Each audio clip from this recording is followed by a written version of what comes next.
Muy buenos días, ¿cómo estáis? Ministra, a ver, antes de nada un par de dudas. ¿Ese registro de objetores al aborto es obligatorio por ley? ¿Quién debe crearlo?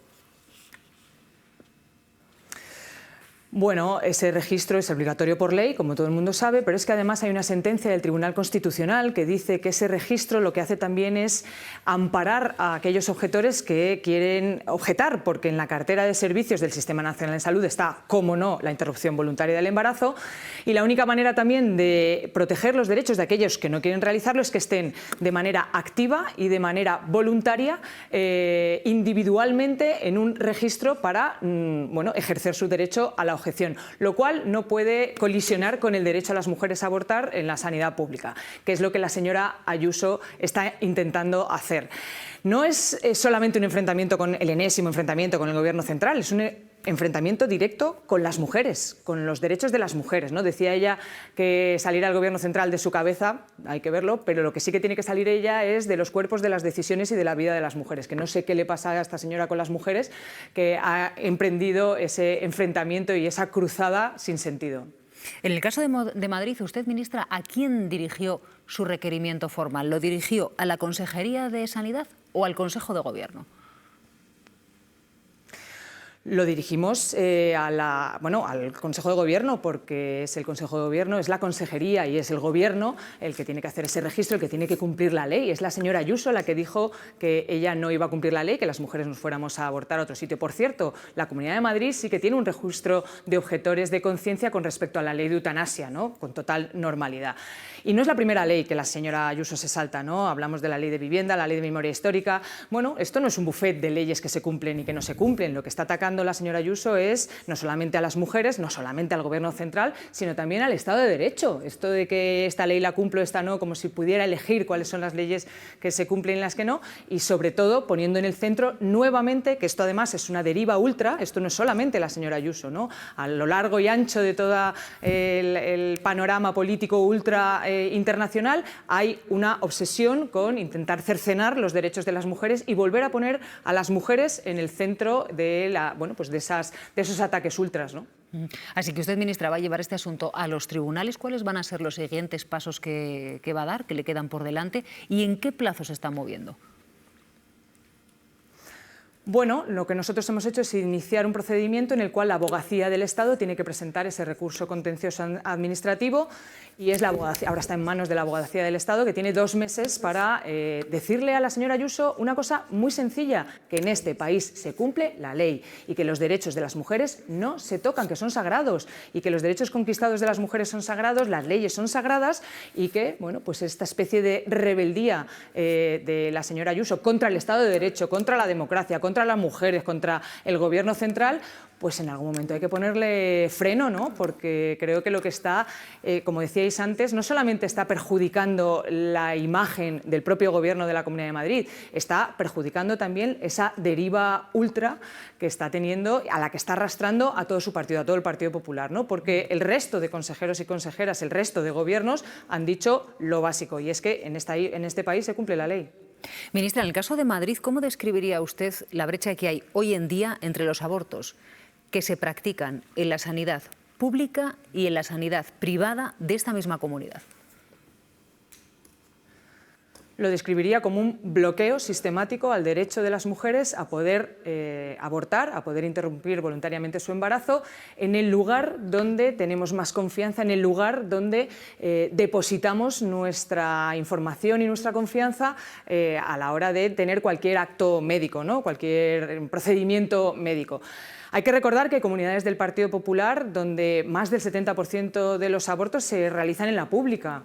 Mientras tanto, tanto la Comunidad de Madrid como Andalucía, que le sigue por detrás muy de cerca, ni siquiera el 0,5% de los abortos se registran en la pública. Y es una manera de decirle a las mujeres, es un aviso a navegantas a las mujeres, de recordarles que el Gobierno de la Comunidad de Madrid no las va a proteger, no va a estar defendiendo sus derechos, no va a estar defendiendo los derechos conquistados desde hace muchos años y, bueno, pues una insumisión con respecto a un Gobierno que le está diciendo claro y alto a las mujeres que no las va a proteger y que no las va a acompañar en un derecho que lleva conquistado desde hace décadas.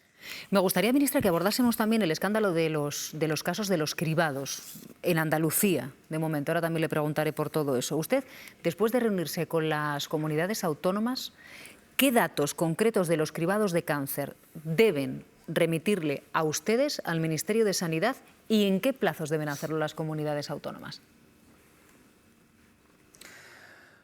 Bueno, las comunidades autónomas gobernadas por el Partido Popular, después de la negligencia del gobierno del señor Moreno Bonilla, decidieron que no nos iban a dar los datos, también en un acto de insumisión completamente irresponsable. La semana pasada ya por fin entraron en razón y nos dijeron que sí que nos iban a mandar los datos. Bien, los datos son muy sencillos, los datos tienen que ver con: tú invitas a una población diana a un programa de cribado, de esa población diana responde un porcentaje de personas o de pacientes, y de esas personas hay un porcentaje, por suerte pequeño, en el que se da positivo, y a partir de ahí se inicia un procedimiento que puede ser hacer otra prueba diagnóstica o iniciar un tratamiento, ¿no? Esos son los datos que les pedimos a las comunidades para tener confianza, para que los ciudadanos puedan recuperar la confianza en que en sus comunidades, sobre todo en las comunidades gobernadas por el Partido Popular, se está haciendo ese procedimiento bueno, pues con total normalidad. No solamente con total normalidad, sino que es uno de los programas que son la piedra angular de nuestro sistema sanitario, ¿no? Que es poder prevenir 3 cánceres, solo 3, ojalá pudiéramos prevenir más, 3 cánceres que son fundamentales para, bueno, pues para cogerlos a tiempo y para que los tratamientos sean menos agresivos. Lo que le hemos pedido a las comunidades es datos muy sencillos que tienen que ver con, a lo largo de todo ese procedimiento, cómo están haciendo ese procedimiento y cuáles son, bueno, pues los resultados que obtienen. Las comunidades nos han dicho ya que nos los van a pasar estos datos, no sin antes haberles hecho un requerimiento judicial, ¿no? Porque las comunidades no hicieron voluntariamente devolver la confianza a las personas después de la negligencia de Andalucía. Tuvimos que hacer un recurso y un requerimiento judicial para que nos dieran los datos, ¿no? Bueno, yo creo que es otro ataque a la sanidad pública por parte de un gobierno del Partido Popular, o sea, de unos gobiernos del Partido Popular que claramente no tienen nadie al volante, ¿no? Yo creo que esto es una demostración de que claramente no hay nadie al volante del Partido Popular para decirle a las comunidades del Partido Popular que cumplan la ley y que sean transparentes en la ejecución de sus programas de cribado. ¿Los errores en el caso de cribados en Andalucía son un problema exclusivamente de la Comunidad Autónoma de Andalucía o han detectado algún tipo de irregularidad o incidencia en otras comunidades, ministra? Bueno, hace un par de semanas sí que salió también que aquí en la Comunidad de Madrid había habido también un problema a la hora de informar con el cribado del cáncer de colon, ¿no? O sea, habían 571 personas a las que se les había mandado una carta por error en las que les informaban que no tenían datos positivos, mientras que su médico de atención primaria sí que les informaba que tenían que seguir ese procedimiento y tenían que someterse pues, a otro tipo de pruebas, ¿no? Bueno, yo creo que este tipo de errores tiene que ver con trocear un procedimiento, que es un procedimiento que tiene que rodar como las agujas de un reloj, ¿no? Y que cuando troceas y de ese troceamiento algunas partes las externalizas, otras partes las privatizas, otras partes las hace atención primaria y otras partes las hace una empresa, al final pierdes el control, ¿no? Hemos visto cómo esa pérdida de control en Andalucía ha llevado a una negligencia. Y esperamos que ninguna otra comunidad haya seguido ese camino, pero sí que es verdad que en la Comunidad de Madrid, por ejemplo, se produjo ese error en el que, bueno, pues supuestamente los pacientes luego fueron avisados, pero no sabemos aquellos pacientes que no tienen un médico de atención primaria asignado en qué quedó esa información errónea que mandó la propia Consejería de Sanidad. Ministra, un par de cuestiones más sobre la negociación del Estatuto Marco. Después de decenas de reuniones con sindicatos médicos, después de varias huelgas, de manifestaciones, ¿en qué punto se encuentra hoy la negociación del Estatuto Marco? Bueno, pues estamos ya en el punto final en el que la mayoría de las reivindicaciones del colectivo sanitario, del colectivo médico, están incorporadas en un texto que es un texto que quiere enterrar la precariedad, que quiere enterrar la temporalidad, que quiere enterrar la inestabilidad que llevan sufriendo los profesionales sanitarios desde hace muchos años, fruto de un estatuto marco de hace 22 años que nadie ha sacado del cajón y que, bueno, pues una vez sacado del cajón no es poco complejo, pero sí que es verdad que el nuevo texto reúne la disminución de las guardias, las horas de guardia, la disminución de la jornada laboral, la disminución de los límites de trabajo semanales y anuales, reduce al mínimo a 2 años la temporalidad, como nos marca, por cierto, una sentencia europea. Pone en el centro los derechos a la conciliación, los derechos a poder investigar y formarse durante la jornada laboral. En definitiva, pone todas aquellas reivindicaciones que llevamos demandando desde los profesionales desde hace muchas décadas, ¿no?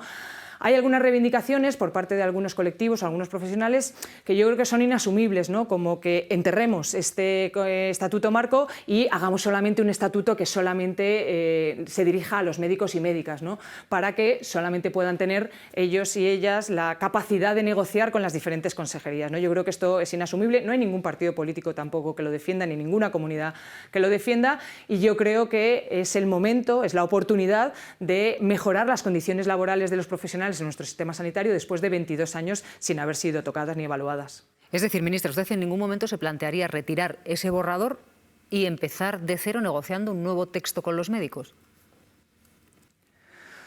Bueno, yo creo que eso sería un completo error, ¿no? Yo creo que esa petición es, primero, no responde a la realidad de lo que hemos estado negociando durante más de 2 años, en más de 60 reuniones, tanto con los sindicatos médicos, el resto de sindicatos, los sindicatos del ámbito, como con las comunidades autónomas.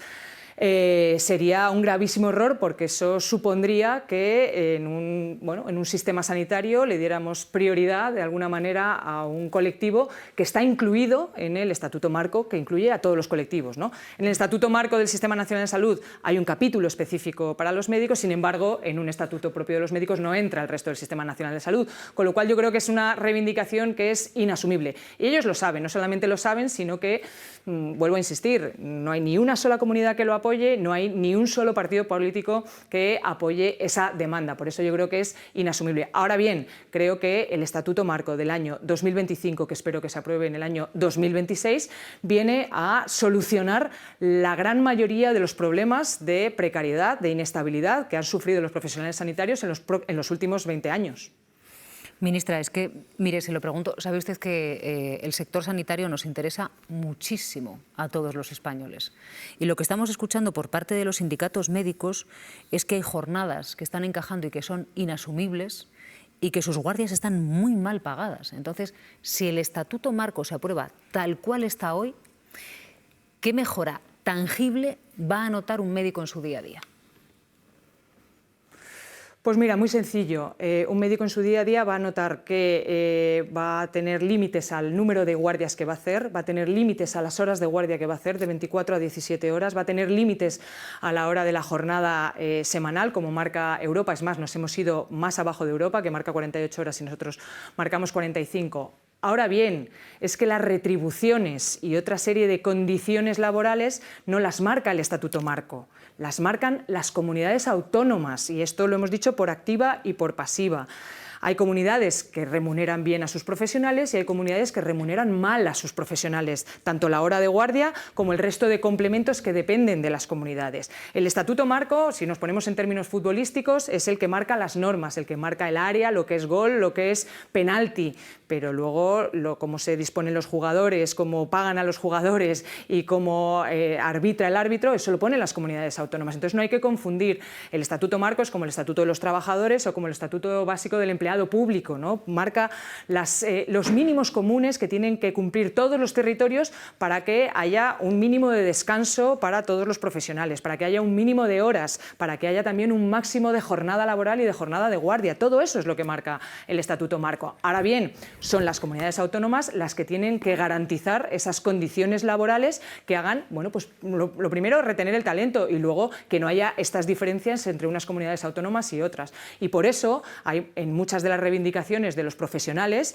bueno, pues colisionan de alguna manera con las reivindicaciones de las propias comunidades autónomas, que, bueno, pues que nos están pidiendo de alguna manera que seamos más laxos. No vamos a ser nada laxos, vamos a ser absolutamente ambiciosos, porque yo lo he vivido hasta hace muy poquito. Creo que hay regulaciones que hay que cogerlas de frente y que hay que limitarlas a partir de ya, porque lo que nos estamos enfrentando es a quedarnos con una regulación del año 2003, que es la que ha permitido todos estos abusos, ¿no? Entonces no podemos perder esta oportunidad, sabiendo cuáles son las competencias del Estatuto Marco y cuáles son las competencias de las comunidades autónomas. Ministra, 2 cuestiones breves más del día que no quiero que se me escapen. En menos de una hora va a comparecer en la Comisión de Investigación de la DANA en el Congreso Carlos Mazón. ¿Usted qué espera de esa comparecencia? Pues yo no espero absolutamente nada. El otro día, cuando hizo la comparecencia de su dimisión en diferido, fue, yo creo, que la comparecencia de la indignidad política personificada. Creo que el señor Mazón no ha entendido nada de lo que ha pasado en el último año. Lo que sí que ha entendido muy bien es cómo gestiona el Partido Popular cada una de las crisis que derivan en negligencia, que, bueno, que en este caso ha hecho el señor Mazón, ¿no? Ese libro blanco de la gestión de crisis del Partido Popular se lo sabe al dedillo. Primero hay que negar la evidencia, hay que echar la culpa a otro, en este caso al Gobierno central, a quien sea, a la Conferencia Hidrográfica, a la EMET, a quien sea, y luego hay que humillar e insultar a las víctimas, ¿no? Esto lo ha seguido el señor Mazón al pie de la letra, y como lo sigue, bueno, pues la señora Ayuso con el tema de las residencias, como lo sigue el señor Moreno Bonilla con el tema de los cribados del cáncer de mama, y supongo que hoy en esta comparecencia volverá a hacer una comparecencia de la indignidad política. Y una última cuestión. ¿Cómo va lo de los presupuestos, ministra? Que parece que llevan ustedes al Consejo de Ministros de mañana la senda de déficit y el techo de gasto. ¿Es usted optimista? ¿Cree que podrán sacarlos adelante?